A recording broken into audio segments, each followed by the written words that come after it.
예수님께서 공생애 시작하시죠. 공생애 시작. 요단강에서 세례를 받으시는 것으로 공생애를 시작하십니다. 공적 사역의 시작은 예수께서 하나님의 어린 양, 이 대속자이심을 나타내는 바로 요단강 물세례입니다. 예수님은 세례를 받으실 필요가 없었습니다. 세례는 죄가 있는 존재가, 죄가 있는 사람이 받는 것이기 때문에 그렇습니다. 예수님께서는 죄를 알지도 못하는 자라. 그리고 히브리서에는 죄는 없으시니라. 분명히 예수님께서 세례를 받으시는 이유는, 그리고 십자가에서 죽으시는 이유는 자기 죄 때문이 아니고 나의 죄와 저주를 대신하신다는 것을 선포하시는 사건이 바로 예수님의 물세례였습니다. 예수님이 이 땅에 오신 목적을 아주 극명하게 선포하시는 것이었죠. 예수님께서 요단강에서 물세례를 받으시고 올라오실 때 하늘이 열렸습니다. 그리고 성령이 비둘기처럼 내렸습니다. 그리고 하늘에서 음성이 나서 이는 내 사랑하는 아들이요 기뻐하는 자라 말씀하셨죠.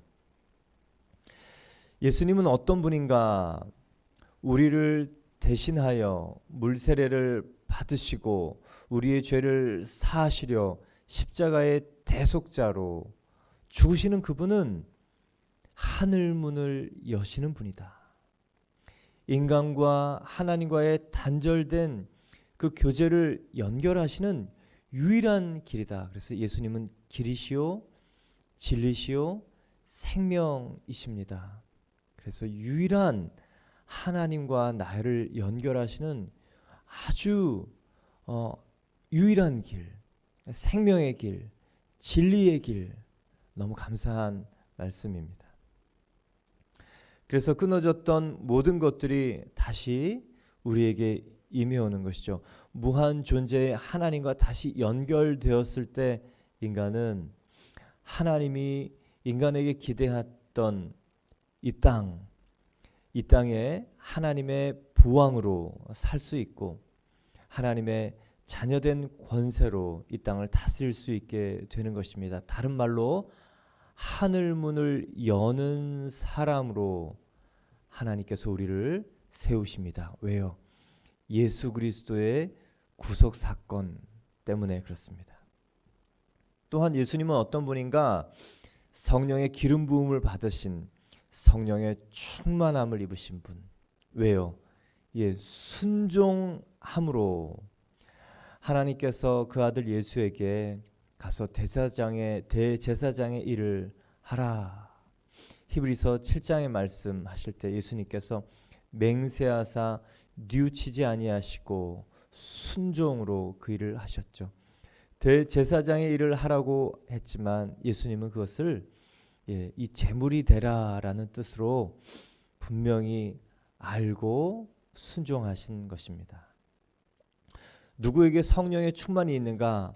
예수를 주와 그리스도로 영접한 사람, 예수가 나의 왕이시고 나의 주권자이십니다 선포하는 사람에게 성령의 충만함 있습니다. 또한 성령께서 나의 주인 되시기를 원합니다 라고 선포하고 성령의 이끌림을 받기를 원하는 사람, 하나님 나라가 임하고 하나님의 통치가 임하고 성령의 충만으로 말미암아 놀라운 기름 부음의 사건, 이사야 61장의 사건이 나타난다는 것을 예수님을 통하여, 예수님의 사역을 통하여, 그리고 많은 믿음의 사람들을 통하여 발견하게 됩니다. 또한 예수님은 누구신가? 십자가에 죽으시는 죄가 없는 바로 그분, 대속자 하나님의 어린 양, 그분은 하나님의 사랑받으신 아들이다. 하나님의 아들이시며 하나님 자신이신 그분이 우리를 위해 십자가에서 죽으셨다. 그래서 그분이 내 안에 정말 나의 구원자의 주인 되시면 나는 사랑받는 자가 됩니다. 자격이 없지만, 뭐가 잘하는 것이 없지만, 그리고 뭐 조건도 안 되지만 하나님께서 내가 너를 사랑하노라, 내가 너를 정말 귀한 나의 자녀로 여기노라. 내가 너를 씻고 닦고 깨끗게 하게 하고 또 온전케 해서 하나님의 자녀되는 권세를 사용케 하노라. 여러분, 우리의 이 자격은 다른 것에서 생겨나지 않습니다. 십자가에서 죽으시고 부활하신 예수가 나의 주 나의 하나님이 되실 때 예수가 하나님께로부터 나서 우리에게 지혜로움과 의로움과 거룩함과 구원이 되는 모든 것을 우리에게 가져다 주시는 생명의 통치자가 되시는 것입니다. 그래서 그분이 나의 주인 되시는 것이 정말 축복이죠. 예수님께서 공생의 시작을 물세례를 받으시고 성령의 세례를 받으시는 일, 그분은 누구신가, 무엇을 하실 것인가, 이제 공생에 대한 이 시작입니다. 그리고 오늘 본문은 그때에 예수께서 성령에 이끌리어 광야로 가사, 그때에란 성령의 기름 부음이 넘치는 바로 물세례와 성령 세례가 임한 때입니다. 그때에 성령에 이끌리어 광야로 가셨습니다. 먼저 광야는 어떤 곳입니까? 광야는 어디가 어딘지 구분이 안 되는, 거기가 거기 같고 어디가 어딘지 구분이 안 되는 곳입니다. 물이 없고 길이 없고 또 살기에는 척박한 곳입니다. 모래바람이 부는 곳, 먹을 식수가 없는 곳, 이 추위와 낮의 더위를 피할 수 없는 곳,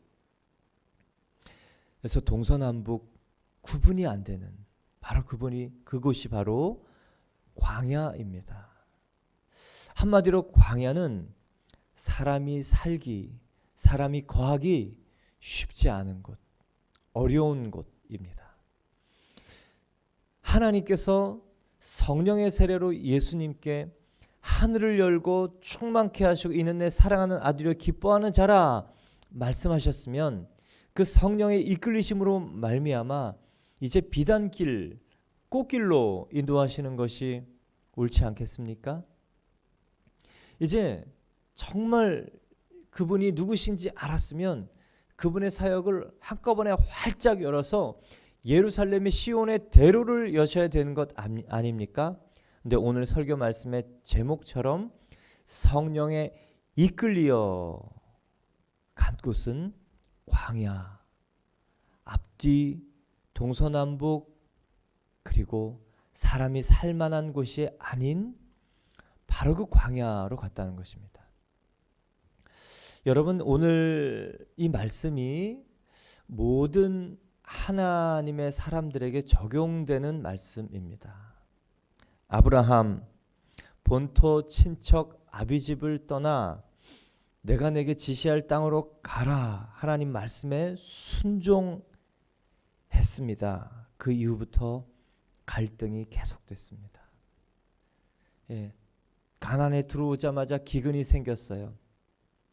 기근을 피해서 이집트에 이 식량을 구하러 내려갑니다. 이 그랄에서 자기의 신변이 보장이 되지 않자 그 아내를 누이라 얘기하는 그 일, 그리고 이집트에서 올라오면서 정말 하나님께서 부어주시는 놀라운 축복, 정말 피신해서 갔는데 그리고 아내를 때문에 자신의 신변이 위협해서 거짓말을 했는데도 하나님께서는 그 일을 통해서 목축 거부가 되는 일로 만들어 주셨죠.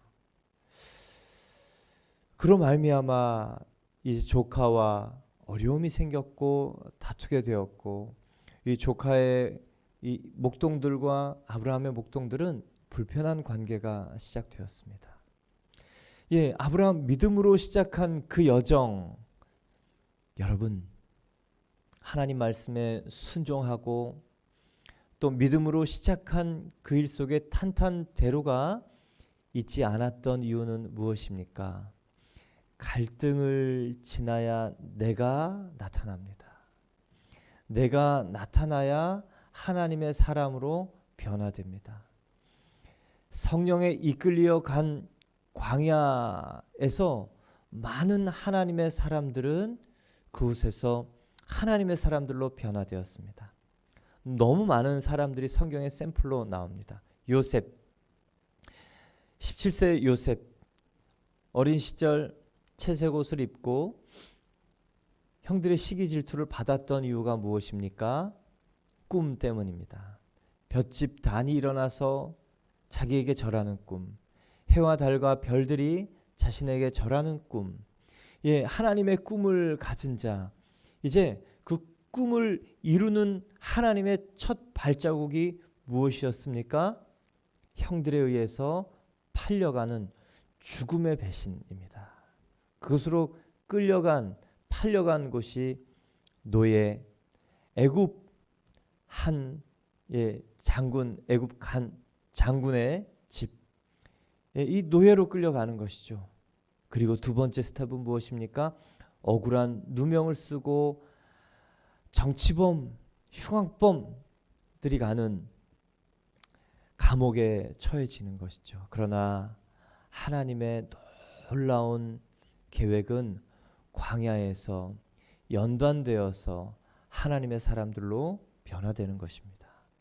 여러분, 오늘 저 여러분이 정말 하나님이 꿈을 주셨고 비전을 주셨고 그리고 하나님을 향하여 헌신하라고 일어났지만 앞이 안 보이는 여기가 어딘지, 내가 무엇을 하고 있는지, 어디로 가야 될지, 무엇을 먹어야 될지, 여러분 정말 그것이 안 보이고 있다면 광야가 맞고, 그 광야의 목적은 연단이고, 연단의 목적은 무엇입니까?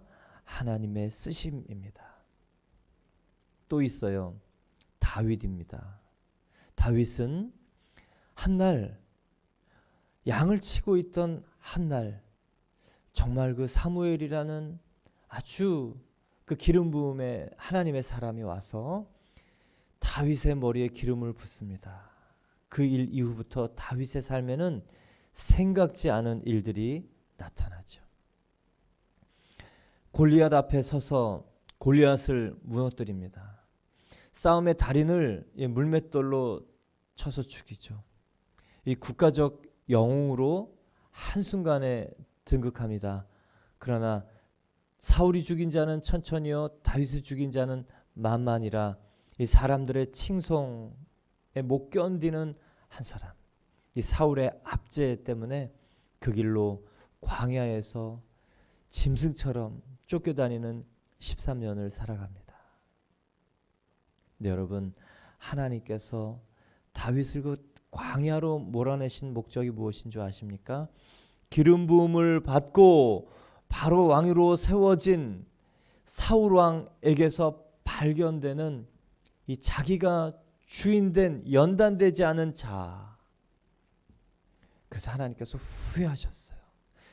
사울을 왕으로 세우신 것을 후회하시고 그 다음 하나님 마음에 합한 사람을 찾아서 세우실 때에 하나님의 그 방법은 광야로 내보내는 것입니다.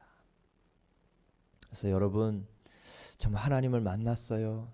하나님을 만난 이후로 내 마음대로 살지 않기로 결정한 이후부터 내 인생 앞이 안 보이고, 내 인생 쫓겨다니고, 내 인생 내 마음대로 살지 못하고, 내 인생 떵떵거리지 못하고, 내 인생 쫓겨다니는 것 같지만 하나님은 우리를 다듬으신다는 것, 여러분 기억하십시오. 정말 기억하십시오. 정말 그래서 소망을 가지십시오. 그래서 기쁜 일이 성령에 이끌려 광야로 가는 것입니다. 하나님의 사람들은 이 광야를 지나지 않은 사람들이 없고, 믿음으로 연단된 사람들은 이 광야에서 훈련받지 않은 사람들이 없습니다. 그래서 두 사람, 내 안에 이 사울과 압살롬 두 사람의 특징은 이제 연단받지 않은 광야에서 살지 않았던 사람. 그러나 다윗, 광야를 지나고 광야를 통과한 사람이라는 것입니다. 여러분, 그래서 정말 내 앞에 하늘만 바라볼 수밖에 없는 곳, 정말 하나님의 주권이 아니면 살 수 없는 곳, 그것이 축복인 줄 믿으시기를 축원합니다. 오순절 마가의 다락방, 신약에도 마찬가지예요. 성령의 기름 부으심이 있었어요. 한순간에 3,000명, 8,000명의 메가처치가 되었죠. 그렇게 제국이 기독교로 확 변할 줄 알았지만 하나님은요, 순교, 이 순교와 고난을 통하여 하나님의 사람들을 모든 곳으로 펼쳐 놓으십니다. 흩어져 가는 것이죠. 그러나 생명이 바로 그 흩어짐, 고난, 순교를 통해서 모든 곳에 전파되는 역사가 있었습니다. 성령에 이끌려서 광야에 서기를 축원합니다. 어쩌면 하나님의 그 큰 계획, 어쩌면 하나님의 신뢰, 성령 받았으니 이제는 이 광야를 견딜 수 있겠구나 하나님께서 인정하실 때, 이 사람의 성령의 충만함을, 성령의 순종함을 배워서 이제는 광야에서 능히 믿음으로 살 수 있겠다 허락하실 때 우리를 광야로 인도해 가시는 하나님의 안심과 허락도 포함되어 있다는 것을 기억하게 됩니다.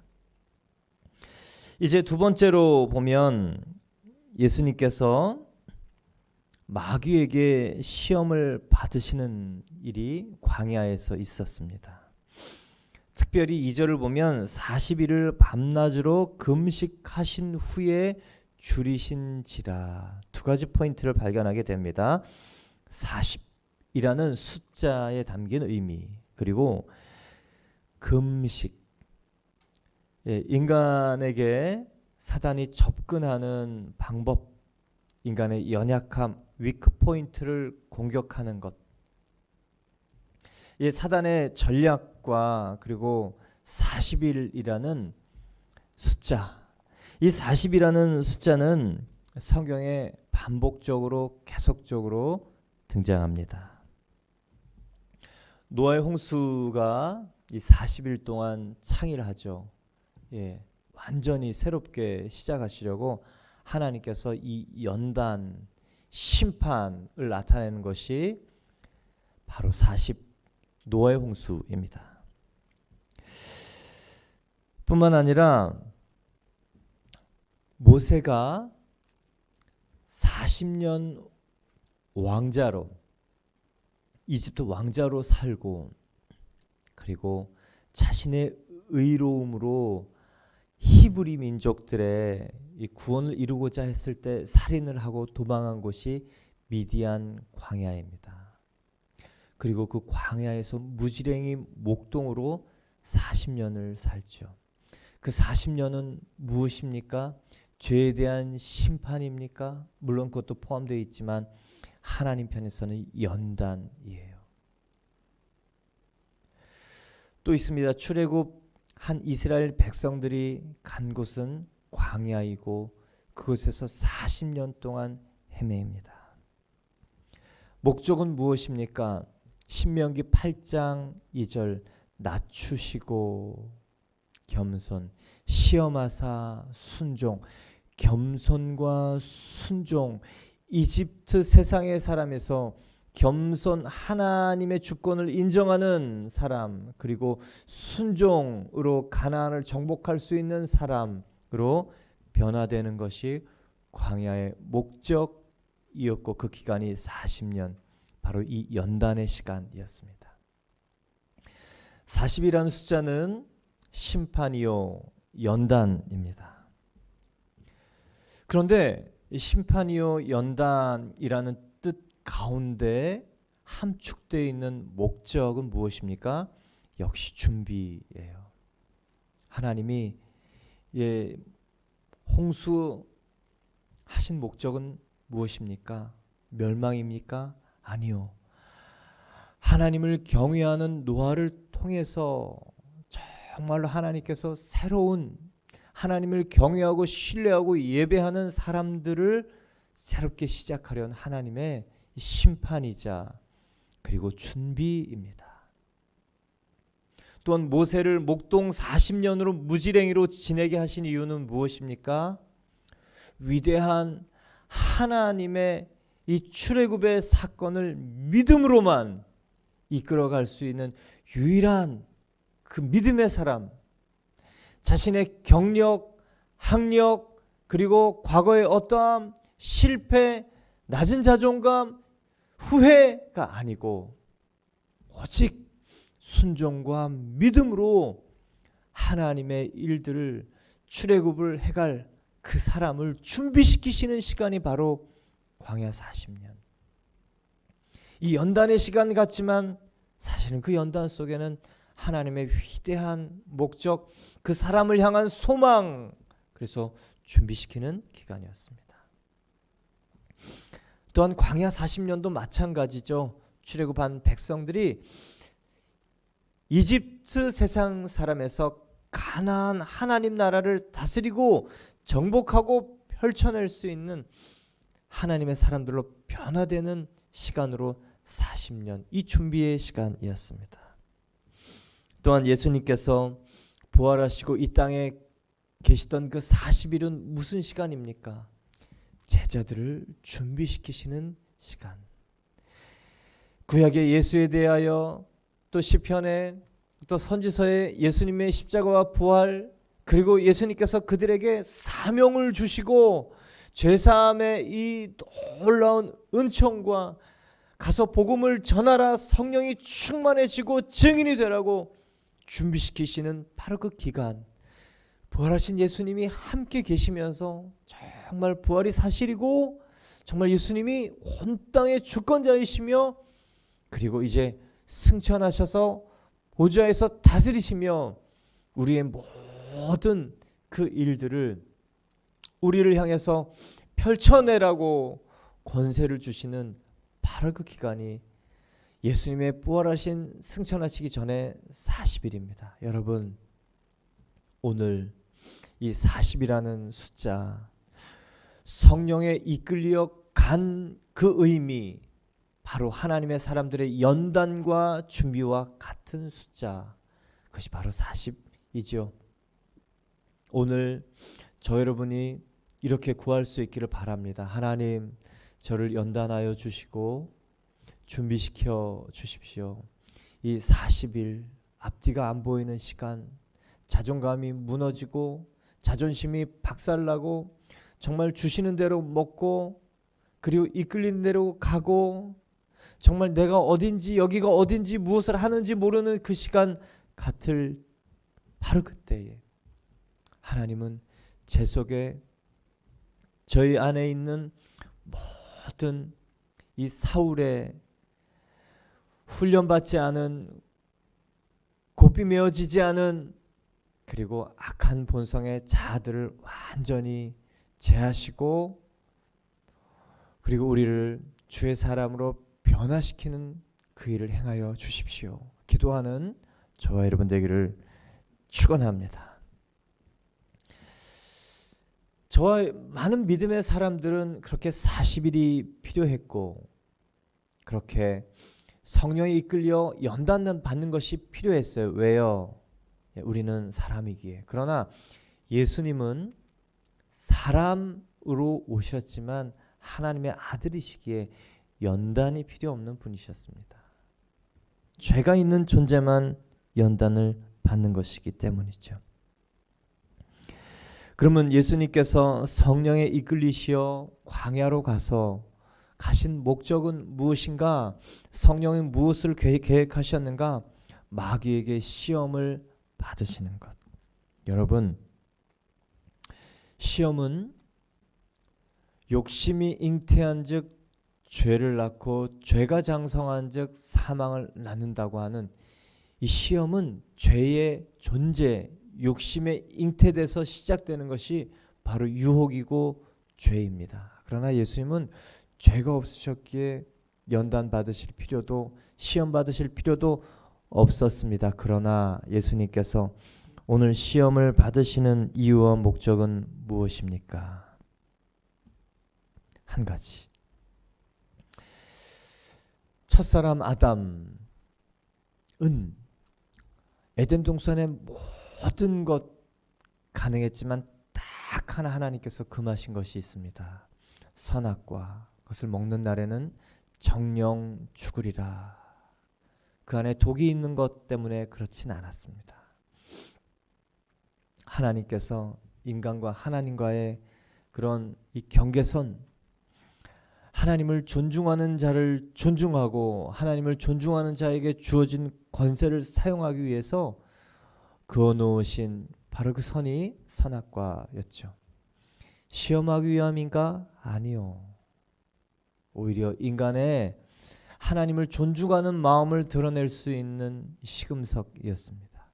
하나님의 하나님 되심을 우리의 온 마음으로 기꺼이 선포할 수 있는 기회가 바로 선악과였습니다. 그러나 그 맛은 딱 하나, 그것에 넘어졌죠. 이 신라권 선악과를 먹은 그 대가는 너무도 엄청난 것이었습니다. 그래서 모든 인류가 죄의 종이 되었고 사망의 종이 되었고 사단의 종이 되었습니다. 그래서 예수님이 이 땅에 오신 목적 무엇인가? 분리된 하나님과의 관계, 그것을 회복시키시기 위해서 예수 그리스도께서는 마가복음 3장 13절에 제자들을 부르시고 제자들을 부르신 목적, 자기와 함께 있게 하시고 연합, 동행, 하나님과의 신비적 연합, 동행, 하늘 문을 열고 하나님과 교통하게 하는 것이 첫 번째 예수님의 이 땅에 오신 목적이요, 제자를 부르신 목적입니다. 두 번째는 무엇입니까? 전도도 하게 하고 하나님 나라가 왔다, 하나님 나라의 다스림을 받아라, 그 선하신 온전하신 왕의 다스림 가운데 있으면 생명과 희락과 평강과 기쁨이 있다. 여러분, 구원을 전파할 수 있는 기회가 우리에게 있다는 이 전도. 왜 하나님께서는 이 전도라는 불편한 방법으로 사람을 구원하시기를 원합니까? 하나님께서는 전도에 미련한 것으로 사람 구원하시기를 기뻐하셨다고 말씀하셨어요. 그냥 기계적으로 찍어낸 구원, 하나님은 그렇게 하시지 않습니다. 한 영혼 안에 정말 그 감정과 이성과 의지에 합하여서 온 마음으로 하나님을 주권자로 왕으로, 예수 그리스도를 온 마음으로 주권자로 왕으로 모시는 그 사람, 그 사람의 입술과 삶에서 나타나는 그 생명과 기쁨, 그래야만 죄악에 눈이 먼 사람들이 그 생명의 복음을 듣고 충격을 받고 죄로 가려워진 눈이 거둬지는 것이기 때문에 그렇습니다. 그래서 많은 사람이 기적을 보고 예수님을 따라왔지만 기적이 구원을 주지는 않아요. 하나님의 강권하심과 능력과 주권이 나타나는 일이긴 합니다. 그러나 그것은 사람의 마음에 충격을 주고 그리고 호기심을 주고 그리고 이성을 열게는 하지만 결국 받아들이는 것은 정말 나의 삶에 행하신 하나님, 내 영혼 가운데 베푸신 은혜, 그것이 버무려진 간증, 그리고 그것을 주신 말씀 선포할 때, 간증할 때 한 영혼, 내 마음, 내 육신에서 정말 터져나오는 그 눈물과 기쁨과 감사를 통해서 한 영혼이 예수님께 마음을 열게 되는 것입니다. 그것이 사랑이요, 믿음이요, 간증이요, 기대요, 소망이 되기 때문에 그렇습니다. 여러분, 예수님께서 이 땅에 제자를 부르신 세 번째 목적은 무엇입니까? 귀신을 내쫓는 권능도 가지게 하려 함이라. 귀신을 내쫓고 마귀의 일을 멸하려 하는 것이 예수님이 이 땅에 오신 목적이요 제자를 부르신 세 번째 목적입니다. 그래서 요한일서 3장 8절에는 이렇게 기록되고 있습니다. 하나님의 아들이 나타나신 것은 마귀의 일을 멸하려 함이라. 왜요? 마귀에 의해서 첫사람 아담의 실패로 말미암아 인간의 운명이 곤두박질 쳐서 죄와 사망과 저주와 그리고 영원한 불목과 사단의 압제, 사단의 종로로 마귀 자식 되어서 살 수밖에 없는 그 운명을 예수님께서 바꾸시는 목적 때문에 이 땅에 왔기 때문에 오늘 그 일을 반드시 두 번째 아담이신 예수님께서 깨뜨리신다는 것을 보여주시는 것이 바로 광야 시험입니다. 그래서 성령께서 이끌어 가신 광야, 고통의 장소, 살기 어려운 장소, 그리고 생각지 않은 이 시험, 유혹, 갈등, 테스트, 성령은 목적 있게 일하시는 분이요, 성령은 우리를 자유케 하시려는 분이요, 성령의 충만함을 입은 사람들은 정말 하나님의 높은 뜻을 수행할 수 있는 하나님의 계획 가운데 임해어진 사람들입니다. 여러분 오늘도 기대하십시오. 오늘 내가 생각지 않은 시험, 갈등, 유혹, 테스트에 들어갔다. 하나님이 나를 믿으시는구나. 하나님 나에게 기대가 있으시는구나. 하나님 나를 연단해서 기름 부어서 준비되어서 훈련되어서 견고한 하나님의 높은 수준으로 영적 전쟁을 하여서 많은 사람들을 자유케 할 만한 하나님의 사람들로 세우시는구나 믿으시기를 축원합니다. 여러분 오늘 뚜껑 여는 일이 생길 때 감사하기를 바랍니다. 나를 믿으시는구나. 여러분 오늘 여러분 정말 혈압이 솟는 일이 생길 때 내가 마귀의 일을 멸하는 그 예수의 권세가 나에게 주어져서 사용하시기를 원하는구나.